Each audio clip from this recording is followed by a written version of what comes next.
Hello everyone, you are welcome to my YouTube channel. I'm Gift Ghost Time by name. If this is your first time stopping by, you are welcome, and to all my existing subscribers, thank you for your support. So today I'm going to be teaching you how to achieve this trendy hair bow.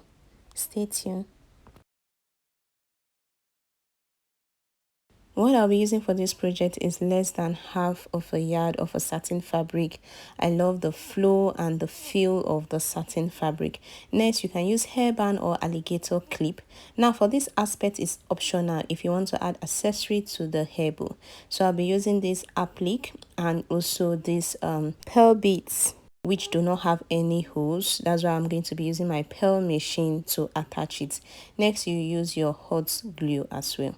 So right here, I already formed a triangle with this satin. As you can see, it's a triangle on fold. So the base is on fold. Now, depending on how long you want your hair bow to be. So now this is 23 inches. That is the base of the triangle, and the height is 10 inches. So this 23 inches, by the time you fold it into two, it give you half of the length you actually need. So depending on how long you want it to be. Next, I have three rectangles. So the bigger one, and they are all on fold. So the bigger one is measuring, the length is 8 inches and the breadth is 5.5 inches. Now for the two other smaller one, the length of it is 6 inches and the breadth of this second one is 4.5 inches. While this other one as well, the length will be 6.5 inches, and it can also be 6 inches, and the height will be 3 inches. So like I said earlier, they are all on fold. So this is it when it's open up. So I'm going to sew all through the same way I've sewn the triangle, but I left a space for turning it over. So now this is the triangle. Like I said earlier, it's on fold. So I'm going to sew them all through and leave an opening. Now for this other center piece, you just need a small fabric measuring 1.5 inches, and the height can be 3 or 4 inches. You don't need that much. So now the sewing part. So this is the triangle itself. I'm going to sew all through the two opening, that is the two opening at the sides. Then one of the opening, I'm going to leave a space because I intended turning it over. Now this is the wrong side of the triangle. So I'm sewing it all through. Now this part, I'm leaving a little bit of space, like less than 1 inch of space, to enable me to turn it over to the right part. So I'll go ahead to sew the other parts, as you can see. Now this space is what I left. So this is where I'm going to be turning the right side outward. So this is the space. Next, I'm going to be taking one of the rectangles and I'm going to be sewing all through as well. The three points I indicated with my hands right now. So I'm going to sew the length and one part of the breadth. Then this other part, I'm going to leave a space like 3/4 of an inch for me to turn it over. So that is what I'm doing right there. So after getting that space I need, I'm going to sew till I get to the other points. I'm going to do this to the remaining two rectangles. So I'm just going to cut off all the unnecessary thread, as you can see, and cut off the thread blocking the space. So this is the space that I'm going to turn it over. Now for this other center piece, I'm going to sew one part of the base, that is the bottom part, and also the length of it. Then this other part will be where I'm going to turn it over, so I don't need to sew. So next, this rectangle, I'm going to notch all the points. You can decide to or not. The main thing is for you to iron it and get all your edges out. So this space that is where I'm going to be turning it, as you can see from the video. So I'm going to be bringing out the right part of it. I'm going to also use my scissors to help me bring out all those pointy edges. So this is the triangle. Now this part, this opening, I'm going to seal it up with my hemming gum. So these other rectangles, I'm just going to notch the 4 edges, and then I'm going to turn it over the same way I did for the triangle. And then after that, I'm also going to bring out the edges as well. Then also this smaller piece, I'm also going to turn it over the same way I did for the triangle and the rectangle. So these are everything. I've turned them over.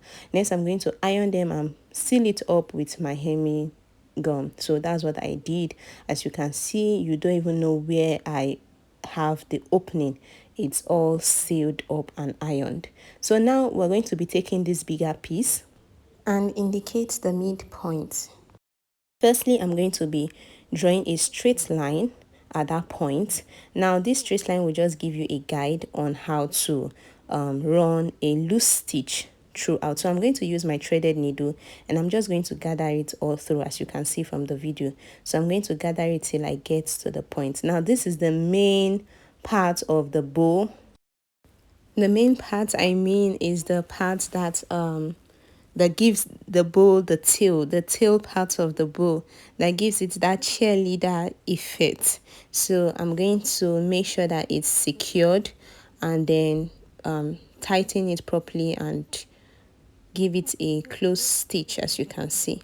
So after that, I'm going to keep this tail part aside. Next, I'm just going to adjust it anyways to make sure that it's equal and it's looking perfect. Next, I'm going to bring the 3 rectangle, and I'm going to place it as such, the bigger one at the base and then the 2 other smaller ones on top of it. So after that, you can also mark the midpoint and fold as well, or you can just eyeball it and fold the same way I did mine. After that, I'm going to use my thread to just make sure it's fixed in that position and tighten it. So this is the bow. So after that, I'm going to take the bow and attach it to the tail of the bow, and then also use my thread to tighten it at the midpoint. So I'm going to use my thread to take it all through to make sure that it is firm. It won't loose from it. After that, I'm securing it with also another close stitch. So this is how the bow looks like. We are 80% through. So next, I'm going to take the center piece, and then I'm going to use my hot glue to glue it at the center part, as you can see from the video. Then attach this center piece from the midpoint at the center, that is the front part. Now for the back part, I'm going to attach my hair clip before joining the 2 points of that middle part. So if you are using an alligator clip, you also do the same way. So you can use a hairband or an alligator clip for it, so that you'll be able to attach it to your hair. So this is it. So if you are going for a plain hair bow, this is perfect. This is it. Now, because I'm going to add accessory to it, I'm going to add another glue at that midpoint and add this applique at the midpoint. So this is just an extra to beautify the hair bow. You can decide to make it plain or to add different accessory at different points, wherever you need. So now for the down part, I'm just going to make sure that it's equal. I'm going to be marking 2 inches above. So that's what I did on one part, and I'm going to replicate it at the other part. Now I'm going to take my pearl beading machine and then start attaching the pearls from the down parts till I get to that 2 inches I made a mark. Now you may not see it clearly because it's white and I didn't want to stain it, so I didn't put my chalk to make it bold, but I can see it while doing it. So after I'm going to attach my pearls to the 2 points. So this is how it looks like. So this is the hairbow. This is the finished look of this hairbow. As you can see, it's very easy. A beginner can also achieve this very easily. Now you can have different colors and different design you want. At the end of the video, you're going to see a red and a black, but they are both plain. So if you've watched to this extent, do not forget to give this video a thumbs up and subscribe to my channel. So these are the 2 different colors. Bye.